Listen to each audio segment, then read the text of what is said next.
안녕하십니까 여러분. 실버산업 전문가 포럼 심우정 회장입니다.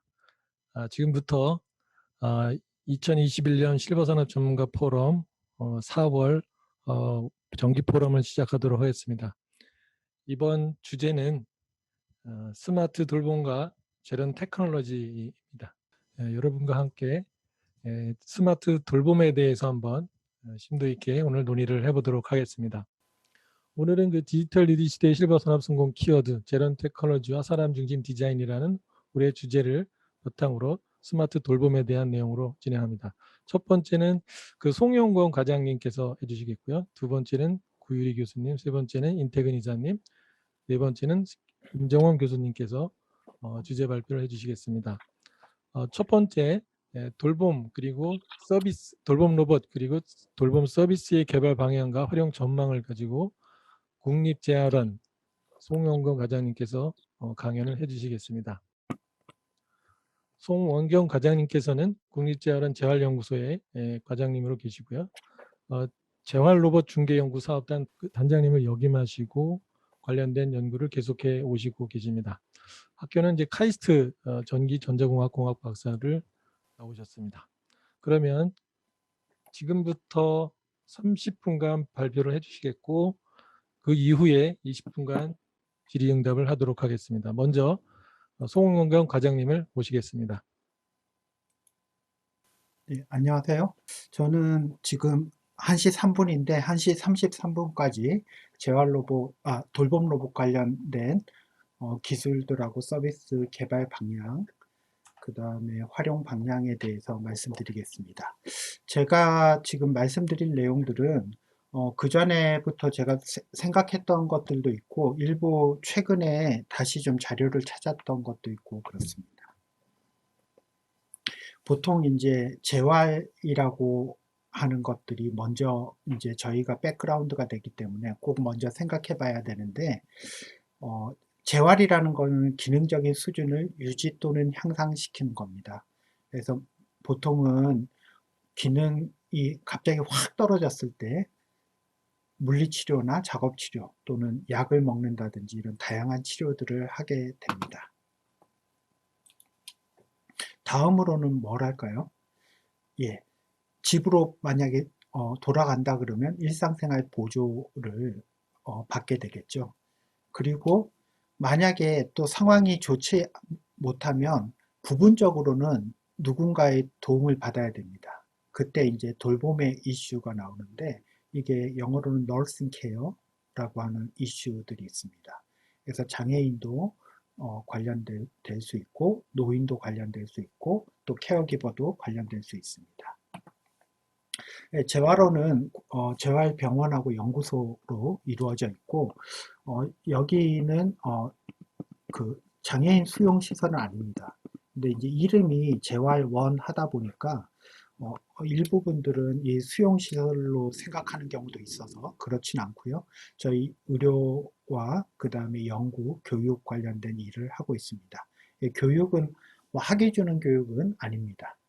그래서 저희가 그간에 연구와 관련해서 재활로봇 중개 연구를 한 8년 정도 했고 보급사업, 재활로봇 보급사업을 9년 정도 하면서 여러 가지 경험들을 하고 있습니다. 그래서 저희가 재활로봇 중개 연구가 이제 돌봄 로봇 하게 된 원동력인데 기본적으로 베이직 리서치하고 클리니컬 리서치가 있는데 그 둘 사이를 연결시키겠다. 근데 저게 쉽지 않아요. 보통 보면 엔지니어로서 베이직 리서치와 클리니컬 리서치 연결시키는 것이 굉장히 고통스럽습니다. 그리고 하려 그러면 뭔가 엔지니어 입장에서는 다 끝났다고 생각하는데 임상가들이 와서 또는 뭐 서비스 실제 하는 분들이 와가지고 지금까지는 다 틀렸고 우리가 이제 그 주인이다 다 내놔라 뭐 이런 분위기가 되니까 굉장히 스트레스를 많이 받습니다. 그래서 나이가 조금 드신 교수님들은 이 다양한 분야에 협업하는 것들을 또 일부 싫어하시는 분도 계시긴 합니다. 물론 더 적극적으로 하시는 분들도 많이 계시지만요. 그래서 되게 어렵고 연결시키는 것들이 어려워서 뭐 죽음의 계곡이다. 그리고 이 건너가는 것조차도 어렵고 밑에 보면 이제 뭐가 있죠? 저 해골이 있죠. 지나가다가 떨어지면 기술은 죽고 사장되게 됩니다. 그래서 저희가 베이직 리서치, 클리니컬 리서치 사이를 갖다 연계시키는 일들을 특화해서 했고요. 딱 저희는 타겟은 한 가지였습니다. 로봇 기술들이 학교나 연구소에 창고에 보관돼 있지 말고 그걸 갖다가 병원이나 또 이해 당사자들한테 보내자. 그래서 첫 번째 단계는 임상가들이 편안하게 연구에 활용할 수 있게 하자라는 것이 핵심 사항이었습니다. 물론 마켓으로 연계하는 임상 연구에서 마켓으로 가는 것도 또 다른 중개 연구가 되고요. Translational Research 쪽에서 T1, T2 이렇게 부르는데 또는 T3 이렇게 부르기도 하는데 이 단계별로 하나씩 하나씩 연계하기가 매우 고통스럽다. 이렇게 볼 수 있겠습니다. 저희가 한 8년 정도 하면서 보면 이제 관리하시는 분들 입장에서는 한 1, 2년 만에 다 임상으로 연계시키라고 하기도 하셨는데 실제로 해보면 너무너무 힘든 일이고 보통 빠른 경우에는 한 3, 4년 또 조금 더 긴 경우도 있었고 그랬는데 이제 보행이라든지 그 다음에 외골격 로봇인데 부분적으로 마비된 그 장애인이 활용할 수 있는 기술, 또 손기능과 관련된 기술, 또 실내 이동 장치, 그 다음에 뭐 레일에 그래비티 컴펜세이션을 해주는 체중 지지를 해주는 장치, 어깨 관절 재활에 특화된 로봇, 또 집에서 사용할 수 있는 상지 로봇, 그 다음에 간단하게 에어로빅 엑서사이즈 비슷하게 보행 재활 운동을 할 수 있는 장치, 그 다음에 또 관절의 임피던스를 측정 평가할 수 있는 장치, 뭐 이런 것들을 쭉 개발을 했었습니다. 이게 돌봄 로봇에서도 가장 기본이 되는 일들이에요. 그래서 한 3분 정도만 보시면 보행 재활 훈련을 한다든지 하는 그 외골격 로봇이 있습니다. 요거는 이제 보급까지 성공을 했었었고요. 또 엔젤렉스라 그래가지고 부분마비 장애 아동, 또 어른도 활용할 수 있지만 어린이도 활용할 수 있는 폴리머 재질로 된 엑소 글러브 폴리라는 그래서 물로 쉽게 씻을 수가 있어요. 그래서 그런 로봇들을 개발을 했었습니다. 그 다음에 어깨와 관련해 가지고 굽혔다 폈다 하는 거, 또 집에서 쓸 수 있는 상지 재활 로봇 이런 것들, 그 다음에 아까 말씀드렸던 발판에다가 다리 붙이고 가볍게 걸을 수 있는 운동 이런 것들이 있습니다. 요거는 이제 장애인들한테 아이디어가 나온 건데 재활원 같은 경우 핸드레일이 있는데 바깥쪽에 핸드레일 없죠. 그래서 핸드레일 없는 데서 활용할 수 있는 거. 그 다음에 체중을 이제 지지하는 기술. 이런 기술들을 하면서 여러 가지 자신감도 얻고 했었습니다. 뭐 측정 평가 분석할 수 있는 기술들도 재활에서는 굉장히 중요한 기술이 되겠습니다. 그래서 이런 경험을 바탕으로 해서 주위에 있는 분들이 무슨 얘기를 하셨냐면 케어, 그러니까 너싱 케어와 관련해서도 생각을 좀 해봐라 라고 해서 이제 이해 당사자를 살펴보고 그래서 저희가 기획을 2018년, 2017, 18년에 기획을 하고 19, 20, 21, 22 이렇게 해서 지금 사업을 진행 중인데요. 17년 여름부터 시작해가지고 18년까지 1년 반 동안 상당히 많은 기획을 했습니다. 그래서 아마 여기도 관련된 분들이 지금 듣고 있는 분들 중에서도 몇 분 정도는 아마 참석하지 않았을까 싶은데요. 그 기획회의에 오셔가지고 누가 대상이냐, 더 어디에 포커스를 맞춰야 되느냐 이런 얘기들을 되게 많이 했습니다. 그래서 노인 전문가도 오시고 또 장애인 전문가도 오시고 해서 그 최고로 힘든 분들은 물론 중증장애인들이나 거동불편 노인이 될 수 있지만 여기서는 한 가지 유의할 거는 케어기버들도 우리 메인 타겟이 되겠습니다. 그래서 보통 한 50대, 60대 정도 되는 그 아주머니 분들이 케어기버 역할을 하고 있습니다. 그래서 중증 장애인들은 내가 지금까지 뭔가 독립하고 싶다. 또 이런 얘기도 많이 했고 뭔가 조금만 케어를 해주면 나머지 시간은 또 자립해가지고 살 수 있겠다.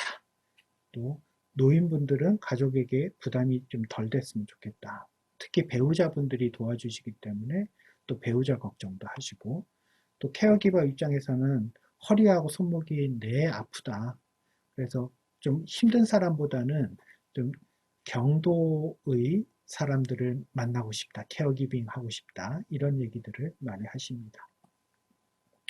그 저희가 이제 2020년에는 생산 가능 인구하고 노인 인구가 한 4대1, 5대1 정도 되는데 아마 한 10년 이내에 아주 인구 절벽이 오고 2050년이 되면 거의 1대1 생산 가능 인구, 노인 인구 1대1이 됩니다. 지금 아마 30대는 모르겠지만 40대 이상부터는 아마 2050년까지 아마 살아 계시는 분들이 굉장히 많으실 텐데 그때까지 이제 약 30년 후인데요. 그때는 도와줄 사람이 아예 없습니다. 그래서 이거를 어떻게 하면 좋을까? 돌봄 수요는 급증하고 있고 그 다음에 돌봄 제공 인력은 점점 부족해진다. 네, 큰 이슈가 되겠습니다. 그래도 돌봄은 사회학 하시는 분들이 정의를 했는데 요양보호사나 간병인 또는 보육교사와 같이 특정 의존 집단을 돌보는 사람들에 의해서 수행되는 노동이다 라고 정의를 했습니다. 그래서 여기서 중요한 게 보육교사 같은 분들도 포함이 돼요. 왜냐하면 어린이 돌봄이 있기 때문에 스스로 자신을 돌볼 수 없는 사람을 돌보는 행위다. 이렇게 정의를 했습니다. 그래서 보통 보면 인간은 초기 양육기가 있고요. 질병, 장애, 노령 등 지속적인 생애 과정에서 뭔가 경험하는 보편적 요구일 수 있고요. 타인의 유익을 위해서 어떻게 행동할 것인가를 결정함에 있어서 지식과 전략적 사고를 사용해서 자신으로 하여금 사회적인 책임을 수행하도록 결단하게 하는 가치이자 도덕적 명령이다. 이렇게 사회학 하시는 분들이 돌봄을 정의를 했습니다. 도덕적 명령이다. 이거 대단하지 않아요?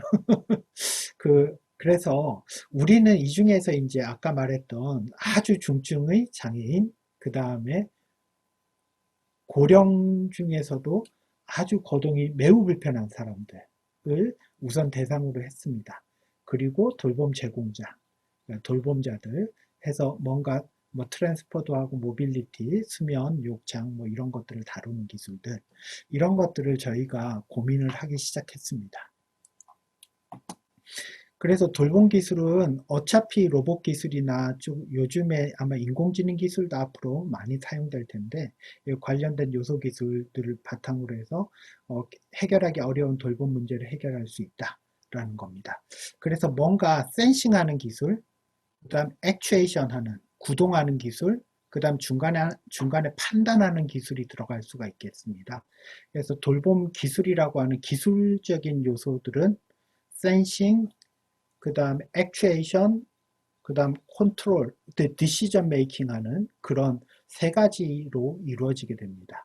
그래서 그런 것들을 이용해 가지고 뭔가 매끄러운 돌봄 서비스들을 가능하게 하는 게 저희가 하고자 하는 일이고 저희는 타겟은 복지시설을 타겟으로 잡고 그 다음에 가능하면 요양병원이라든지 병원 또 가정으로 확장하는 일을 생각하고 있습니다. 그래서 로봇 기술은 보통 방금 전에 말씀드렸던 센싱해서 상황을 인식하는 거, 퍼셉션 하는 기술들이 있고요. 그 다음에 디시전 메이킹, 해석하는 기술. 그 다음에 맨 마지막은 뭐죠? 동작, 액션하는 기술. 요 3단계로 이루어집니다. 그래서 로봇은 두 가지 조건이 필요한데 첫 번째는 자율성을 가지고 있어야 됩니다. Degree of Autonomy라고 하죠. 두 번째는 로봇이 구동 가능한 축수가, 그 액시스 수가 2개 이상이어야 합니다. 그런데 만약에 자율성이 조금 낮거나 한 축이면 로봇이냐 아니냐 어렵죠. 그래서 그때는 로보틱 디바이스로 해석을 해서 로보틱 디바이스가 훨씬 더 큰 개념이 되겠습니다. 로봇보다. 그래서 뭐 바지를 벗겨준다든지 Melvin er 이런 et 것도 hjælpemiddel, der giver dig 인공 friheden 로봇이 til at 될 gå på 수가 있고요. 그 다음에 안아가지고 소파나 이런 데서 휠체어로 이동시켜 주는 거 이런 것도 돌봄 활동이 될 수 있습니다. 근데 저런 것들을 한다는 것들이 지금은 몹시 어려운 일이고 말도 안 되는 일인 것 같은데 이런 것들이 아마 또 10년 이내에 많은 기술적인 진보가 있을 거고요. 아마 30년 후쯤에는 어마어마한 변화가 아까 2050년에 뭐라 그랬죠? 1대1이 된다 그랬죠? Productive Aging Society하고 노인 소사이어티하고 1대1이 되는데 그때쯤 되면 굉장히 큰 변화가 일어날 겁니다. 그래서 저희가 타겟으로 하는 거는 그림에서 보시는 왼쪽이 Therapeutic Rehabilitation, 치료용 재활 로봇, 오른쪽이 뭐죠? ADL Assist, 일상생활 보조 로봇, 그 다음에 돌봄은 그 병실부터 시설, 가정까지 굉장히 넓게 걸쳐 있는 그런 기술이 되겠습니다. 그래서 치료재활, 일상생활 보조, 돌봄 로봇. 약간 회색 지대가 있을 수는 있어요. 그레이 존이 있을 수는 있는데 그래도 돌봄 로봇도 아주 특이한 그런 분야가 되겠고 아까 돌봄이라는 거에 있어서 전제가 첫 번째 뭐였죠? 케어기버가 있어야 되죠. 그래서 케어기버가 하는 일들을 살펴보면 돌봄 로봇이 뭘 하는지를 금방 정의를 할 수 있습니다. 근데 케어기버를 빼고 돌봄을 정의하다 보면 너무너무 어려워집니다. 세상의 모든 게 돌봄인 것 같기도 하고 아닌 것 같기도 한데 케어기버가 하는 활동 이런 게 대체하는 것이 또는 보조하는 것이 돌봄 로봇이 되겠습니다. 그래서 2017년, 18년에 참 저도 재활원에 들어와서 이렇게 기획을 심각하게 많이 해본 적이 없었어요. 17년 여름부터 18년까지 어마어마한 회의를 했었습니다. 그래서 8곳의 현장 관찰, 여기 KAPASS에 지금 속해 있는 분들도 많이 도와주셨고요. 그 다음에 인터뷰도 하고, 그 다음에 이승 자세 배설 조작 안전성 서비스 모델 워킹그룹 만들어가지고 계속 돌렸었어요. 그 다음에 엔드 유저들을 만나고 포커스 그룹 인터뷰하고 그래서 그때 했던 게 모든 표준화된 장애인이나 노인은 없다. 그래서 유형별로 대응하는 게 필요하다. 두 번째는 공간이라든지 환경과 관련해서도 고려를 좀 해야 된다. 그 다음에 보급만 하는 것이 중요한 게 아니라 보급 이후의 서비스, 교육, 훈련 이런 것도 매우 중요하다. 그래서 아마 지금 심우정 회장님도 여기 오셔가지고 좋은 얘기 많이 해주셨었어요. 그래서 우리가 이제 총 9가지를 뽑았습니다. 그래서 와상이라든지 이런 상태의 모니터링이라든지 이승, 그러니까 이승이라는 건 트랜스퍼예요. 그래서 침대에서 휠체어로 트랜스퍼 해주는 거, 휠체어에서 변기로 트랜스퍼 해주는 거. 우리나라에서는 이게 적합한 용어가 이동이라고 해석되는 경우도, 그러니까 번역하는 경우도 있는데, 이동이 모빌리티하고 굉장히 헷갈립니다. 그래서 이동이 있고, 그 다음에 욕창 예방 자세 변환, 이런 것들이 있고요. 그 다음 배설, 목욕, 식사, 운동 보조, 커뮤니케이션 뭐 이런 것들이 있어요. 근데 여기서 우리가 총 4가지만 뽑았는데 트랜스퍼 해주는 거, 그 다음 욕창 예방, 그러니까 체 위를 바꿔주는 거, 그 다음에 그 배설물을 석션 해주는 거, 그 다음 식사 서빙 해주는 요 4가지 꼭지로 이제 우선순위를 놓고 나머지는 우선순위가 상대적으로 낮다. 이렇게 접근을 했습니다. 그래서 아침에부터 저녁까지 요거는 이제 그때 양영애 교수님하고 또 여러분들이 좋은 의견을 내주셨는데 침대에서 시작해가지고 침대로 돌아오는 그래서 아침에 일어나면 뭐 화장실 가서 또 볼일 보고 식사하고 또 근력이 조금 되는 분들은 간단한 운동도 하고 뭐 커뮤니티의 사람들을 잠깐 만나기도 하고요.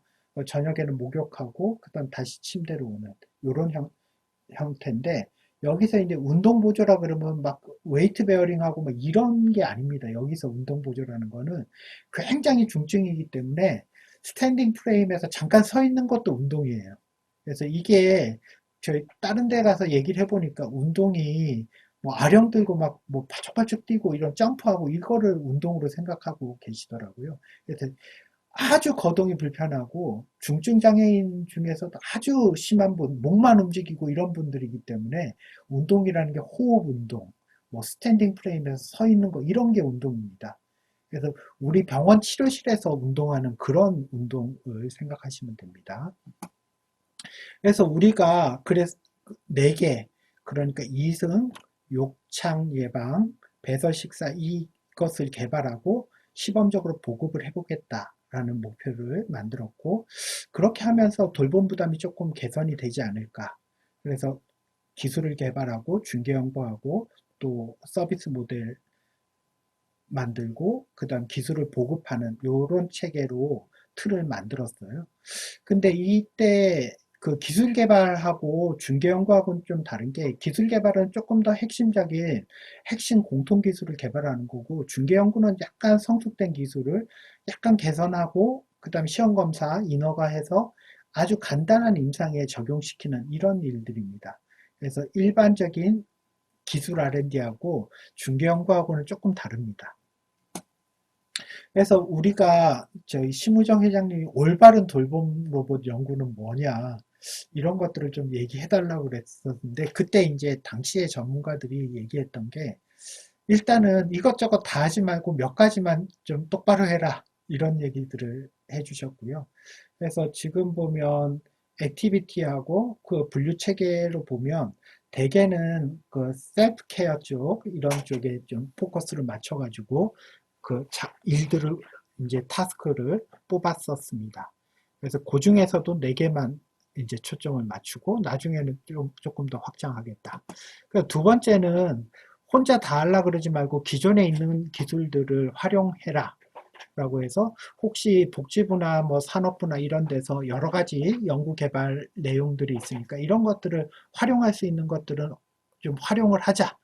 그래서 성과 이어달리기를 해봐라. 그럼 세 번째는 요즘도 아주 뜨고 있는데 로봇 기술 외에도 IoT, 클라우드, 빅데이터, 인공지능 많이 나오잖아요.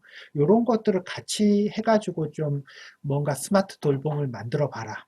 라는 얘기가 있었고, 그 다음에 혼자 하지 말고 수요자하고 함께 해라. 이거 근데 말이 쉬운데 기업에 계시는 분들 좀 기분 안 좋아하시고 화내는 경우도 있고 그렇습니다. 이게 왜 그러냐면 기업은 되게 만들기도 어려운데 와가지고 이제 엔드 유저 분들이 또 정말 좋은 마음에서 얘기를 해도 이걸 한 번 듣고 2번 듣는 게 아니라 막 10번, 20번, 100번이 되면 쉽지 않습니다. 견디기가.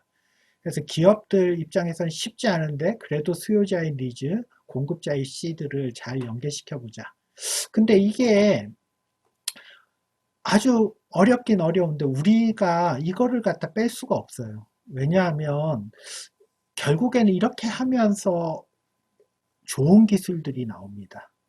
그래서 저희 그간의 경험으로 보면 매우 그 핵심적인 기술들이고, 근데 기업에 있는 분들은 이렇게 하면서 중요한 게 모든 거를 갖다가 다 구현한다. 이런 건 말도 안 됩니다. 그래서 우선순위 높은 거 2-3개만 개선을 해도 로봇 기술들은 어마어마하게 현장에서 좋게 호평을 받을 수 있는 그런 계기가 됩니다. 수요자와 함께 해라. 그 다음에 5번째는 생태계를 만들어라. 생태계는 뭐죠? 일단은 기업에서 제품을 만들고 그 다음에 뭐가 돼야 되죠? 판매가 돼서 소비자한테 가야지 그게 생태계가 만들어지는 거죠. 그래서 만들고 제조하고 또 서비스가 되고 근데 이제 제조를 하려 그러면 뭔가 기술이 있어야 되니까 앞에 R&D도 있어야 되고 그리고 기업에서 잘 팔리면 뭘 하죠? 다시 재투자를 해서 또 새로운 기술들을 개발하게 되죠. 그래서 기술 개발, 중개 연구, 그 다음에 실증하고 데몬스트레이션하고 그 시범 보급하는 요 4가지 단계로 이제 가면서 4번 보급된 게 다시 기술 개발로 연계되는 그게 생태계입니다. 그래서 생태계는 기본이 제조하시는 분들이 제조를 하고 그 다음에 서비스가 돼서 영업을 하셔가지고 판매가 돼야 되는 거예요. 그래서 이런 구조가 계속 뱅글뱅글 선순환 구조에 들어가게 되면 굉장히 좋은 생태계다, 건전한 생태계다 이렇게 볼 수 있는 겁니다. 그래서 저희가 이제 혼자 하는 게 아니라 산업부랑 같이 해보자라고 과기부에서 말씀도 해주고 복지부에서 말씀을 해주셔서 그래서 공동제품 기술은 산업부, 중개연구와 서비스 모델 개발은 복지부가 진행을 하고 있습니다. 그래서 보통 보면 산업부에 있는 거 그냥 대충 눈에 힘 빼고 보면 다 쉬워 보여요. 근데 이거 하나하나가 굉장히 도전적인 일입니다. 그래서 뭐 스마트 슬링이 있는데 사람 등 뒤로 슬링이 살살살 기어 들어가 가지고 슬링이 탁 착용이 된다. 쉽지 않죠? 그런 기술들을 산업부 쪽의 과제들이 담당을 하고 있습니다. 뭔가 상황도 굉장히 높은 수준으로 인지를 하고 또 배설물의 성분을 분석한다든지 색깔을 분석한다든지 그 외에 이제 뭐 음식물도 인식을 해가지고 뭐 영양 관리를 한다든지 이런 일들을 할 수가 있는 겁니다. 그래서 이 중에서 공통기술 같은 경우에는 뭐가 하나만 똑바로 돼도 어마어마한 새로운 일들이 일어날 수 있습니다. 근데 이게 워낙 도전성이 높기 때문에 아마 연구자분들은 상당한 또 스트레스와 압박감이 있지 않을까 싶습니다. 그래서 저희는 일단은 앞에서 말씀드렸듯이 케어기버까지 포함되고 우리나라 실정에 맞게 로텍도 함께 사용하겠다, 수요자와 함께 하겠다, 그러니까 생태계 만들겠다, 데이터 기반으로 해가지고 뭔가 돌리겠다. 이런 5가지 꼭지를 기본적으로 가장 큰 특징으로 하고 있습니다. 그래서 저희가 지금 재활원에서는 네트워크 포럼이라든지 워킹 그룹을 주로 운영하면서 돌봄 스페이스 만들고 간단한 현장 실증한 결과들을 바탕으로 가이드라인 만들고 그 다음에 서비스 모델 만드는 일을 열심히 하고 있습니다. 그래서 지금 3차년도고요. 그래서 요 5가지를 하고 있으면서 그 여러 가지 고민도 하고 또 당사자들하고 얘기도 해보고 뭐 사용성 평가도 뭐 대충 하면 똑바로 해라 뭐 이런 얘기도 저희 듣고요. 그 다음에 데이터도 정성적으로 좀 된 데이터, 정량적인 데이터 같이 고려해봐라. 뭐 이런 것들 계속 고민하고 있습니다. 워킹 그룹도 계속 하고 있는데 그 쉽지는 않은 것 같습니다. 여러 가지 의견들을 잘 반영하고 하는 것들이 고통스러운 일인 것 같습니다. 그래서 스마트 스페이스를 만들었고 저희 안방에 있는 화장실하고 안방하고 사이에는 기술로서는 트랜스퍼하는 장치가 들어가 있고요. 2디멘셔널한 트랜스퍼 장치. 그래서 방 구석구석 모두 이동할 수 있는 장치. 그 다음 화장실은 유니버셜 디자인. 그 다음에 휠체어라든지 침대하고 연계할 수 있도록 이제 자세 변환 침대, 뭐 샤워베드 이런 것들이 다 갖춰져 있습니다. 근데 여기서 핵심은 뭐냐면 2개 이상의 그런 기기, 로봇 또는 기기가 연계해서 활용할 수 있는 거 이런 것들을 저희 테스트하고 있습니다. 그래서 뭐 데이터도 어떻게 좀 연계하는 거 이런 것들을 고민하고 있고요. 그 다음에 몇몇 또 좋은 로봇들은 저희가 가지고 있고 IoT 장치들 이런 것도 설치가 되어 있습니다. 그래서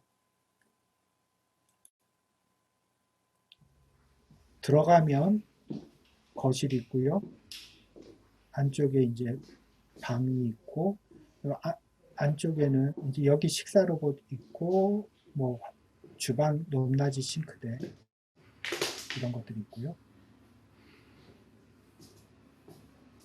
그 다음에 화장실하고 안방 사이는 트랜스퍼 장치가 연결이 되어 있습니다.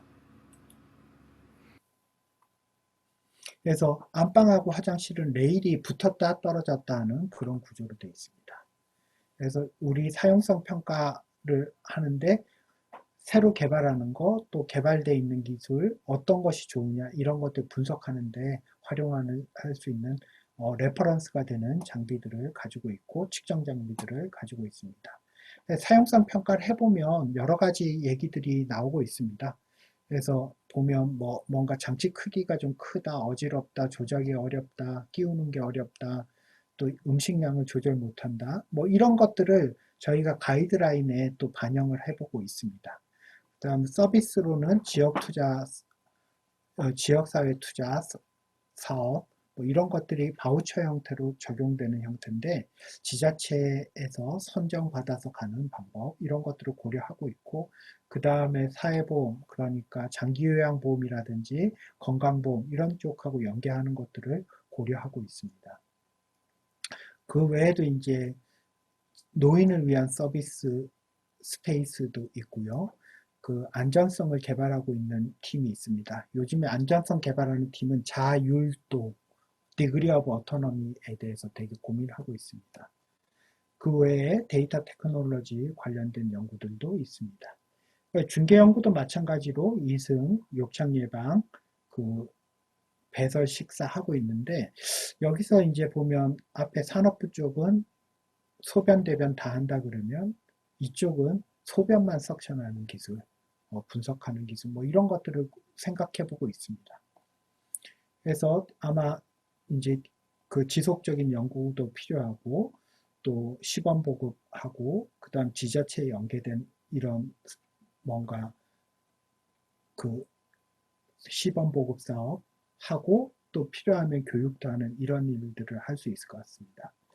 그 최근에 이머징 어시스티브 테크놀로지라고 해가지고 와이포라는 데서 그 세계 지식재산권 관련된 기구인데요.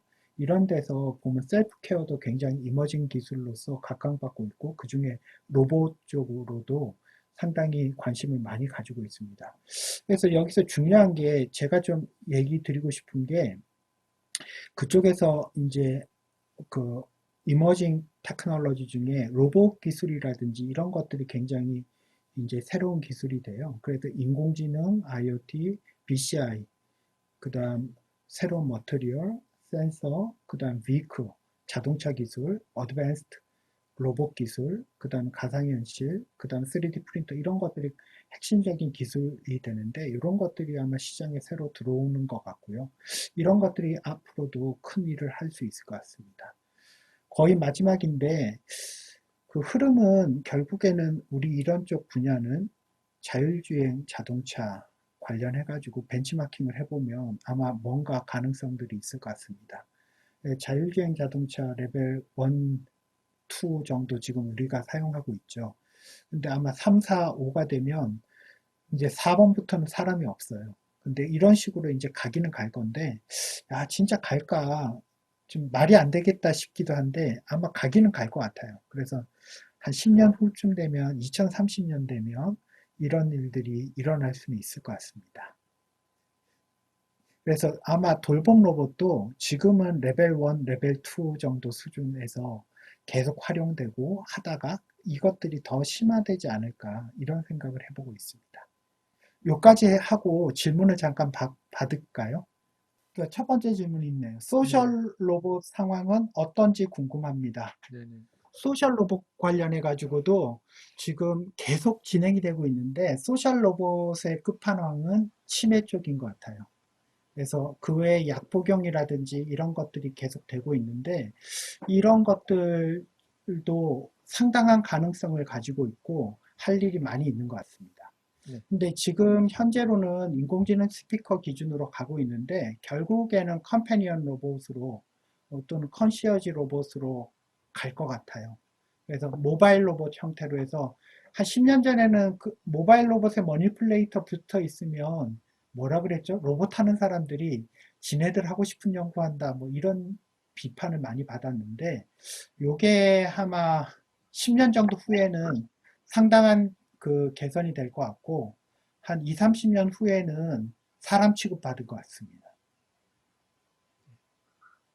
그래서 인공지능 스피커 지금은 그 다음 10년 후에는 제대로 돌아가는 기기 30년 후에는 사람 같은 케어 기버의 역할.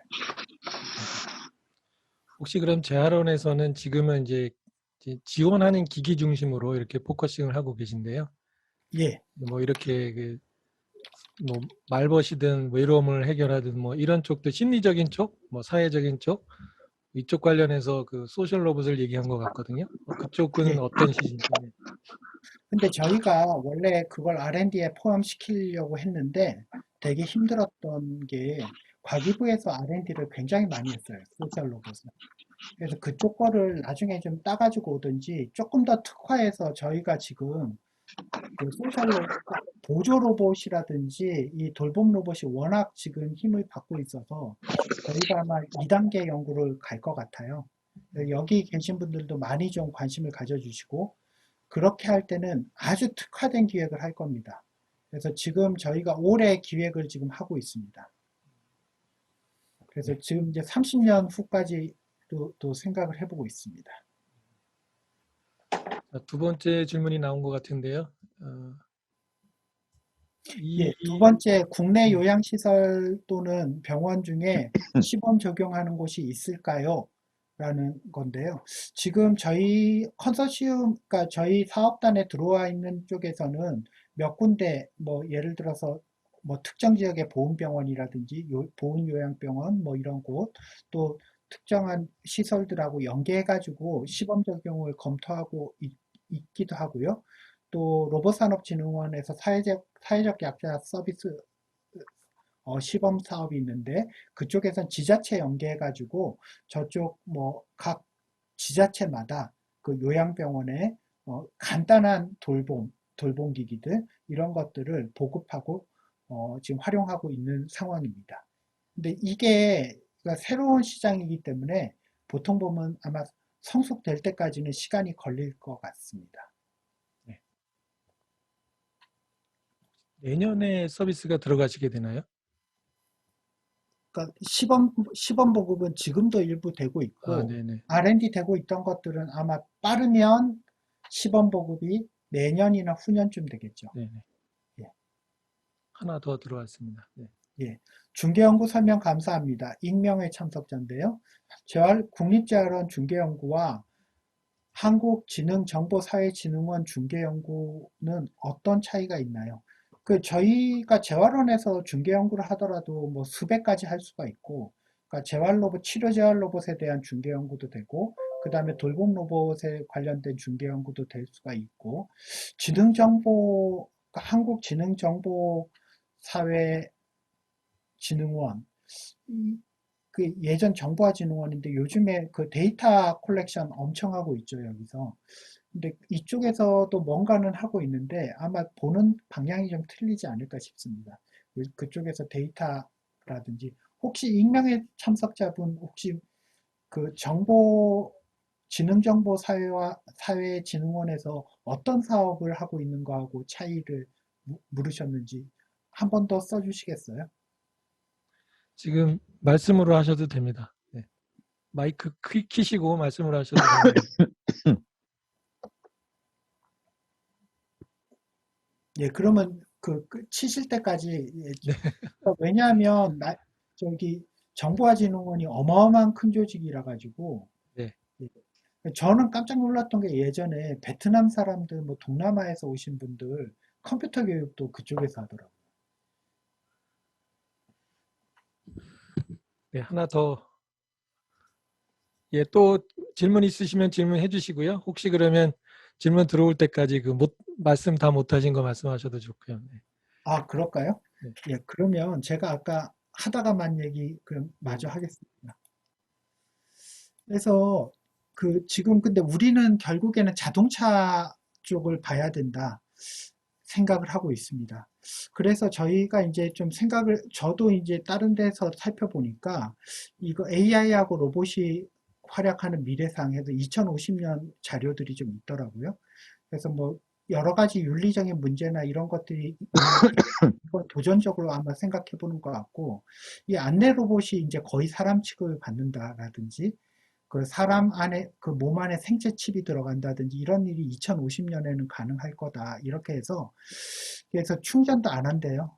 보통 보면 혈액의 포도당 정보 그에서 에너지를 얻어서 바이오 배터리로 해가지고 이제 데이터가 무선으로 다 날아가는 거죠. 그러니까 서비스가 완전히 달라지는 이런 일들이 아마 있을 것 같고 그래서 아마 센싱하는 기술들의 새로운 장이 열리지 않을까.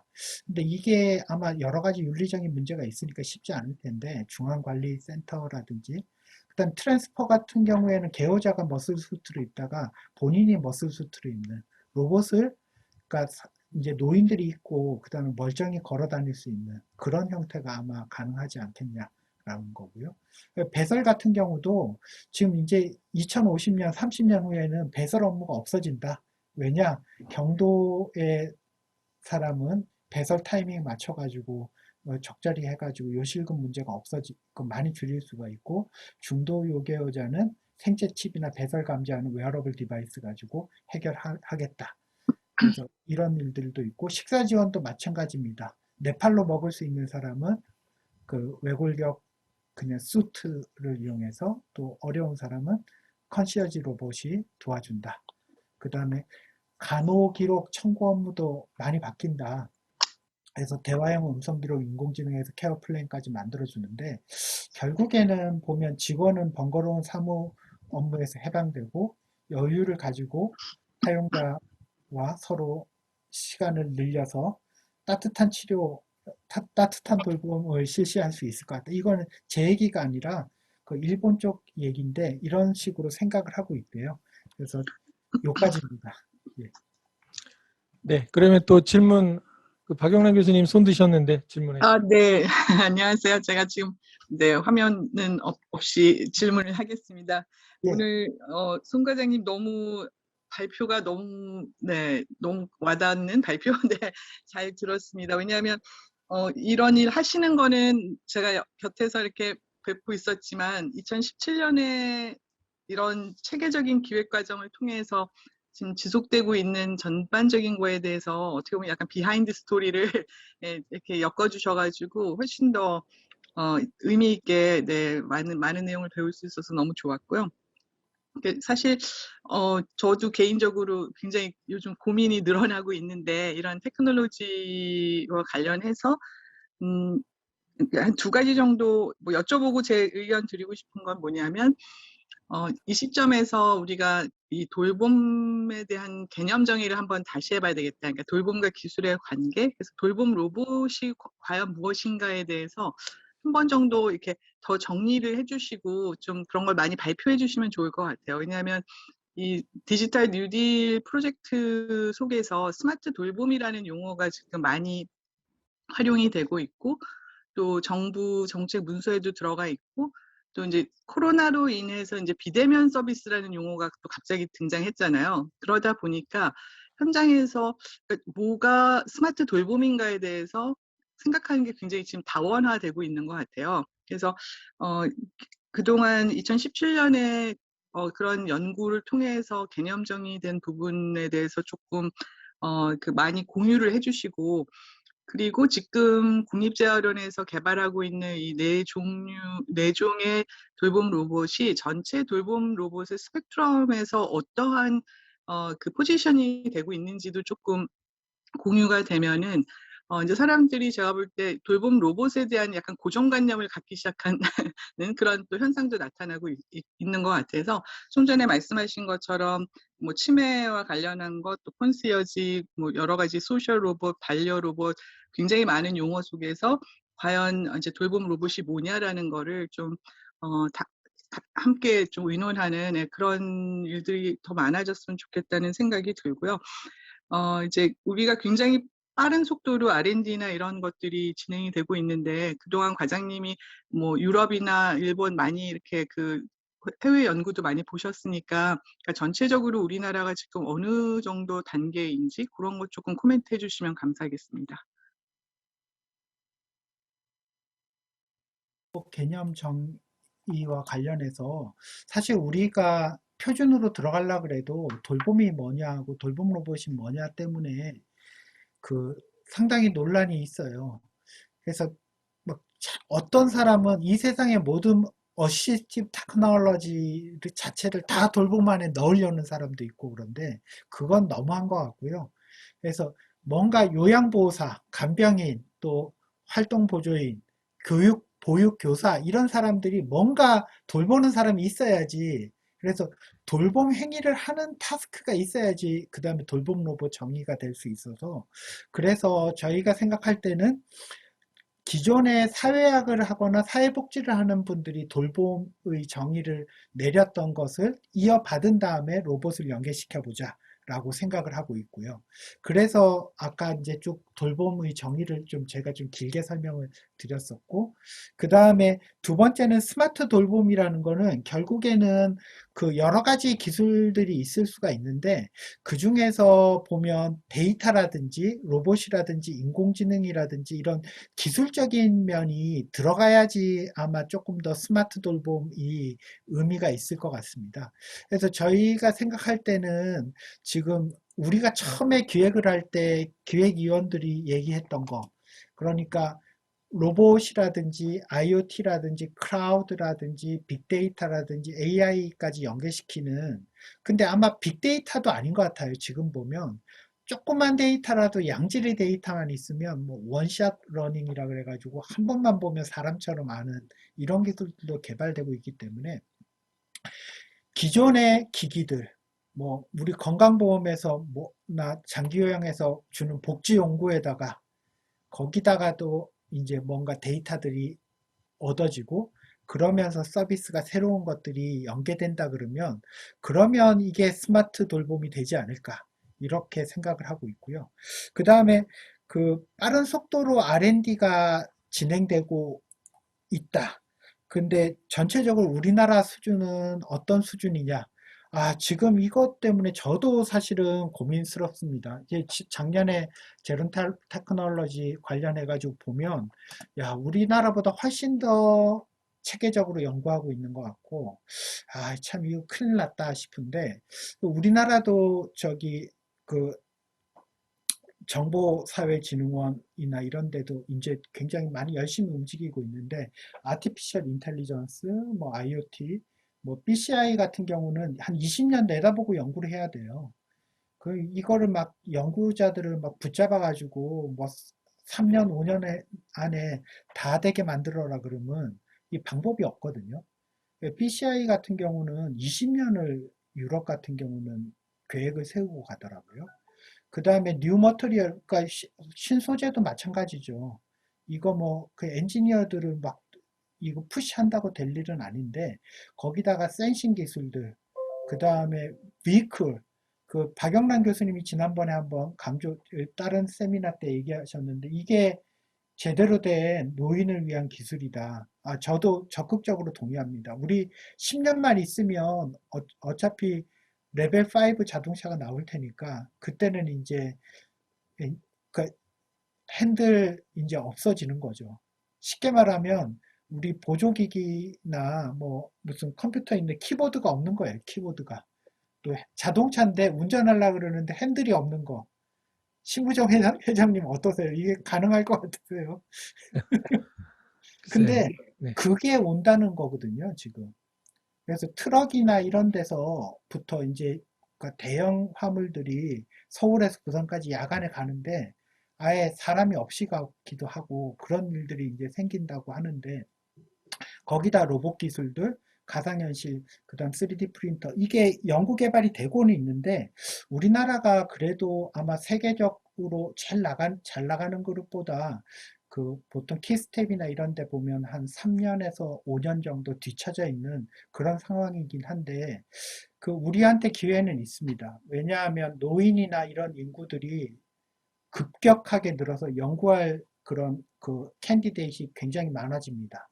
그래서 힘을 합쳐가지고 연구를 하고 소규모부터 테스트베드 역할을 하는 그러니까 작은 규모로 시범 보급을 하고 조금 더 넓은 규모 또 5천만까지 확장해가지고 그 데이터라든지 그 다음에 서비스를 만들고 나중에 수출도 하고 제품과 함께 이런 일들이 가능하지 않을까.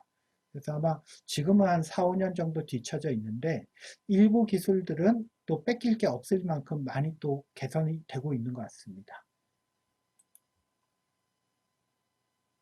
감사합니다. 네. 지금 52분인데요. 어떻게 저희가 지난번에 한번 시간을 좀 5분 딜레이 해봤더니 나머지가 밀리더라고요. 그래서 그러면 이제 앞으로 질문은 그 개별적으로 이렇게 좀 해주셨으면 감사하겠고요. 그 오늘 그 송영건 과장님께서 강연을 아주 넓게 요약되게 잘 해주셨습니다. 그리고 돌봄이 무엇인지, 그리고 돌봄 로봇이 무엇인지, 그리고 어떤 그 필요 분야가 있고 어떤 것을 연구하고 앞으로는 어떻게 될 것인지에 대해서 종합적으로 이렇게 말씀해 주셨습니다. 많은 분들에게 그 인사이트가 될 것 같고요. 향후에 뭐 소셜 로봇이나 다른 분야로도 확장할 그런 계획이 있고 지금 연구 중에 있으니까 관련된 부분 우리 송 과장님하고 같이 정보를 공유하고 확대해 나갔으면 하는 생각이 듭니다.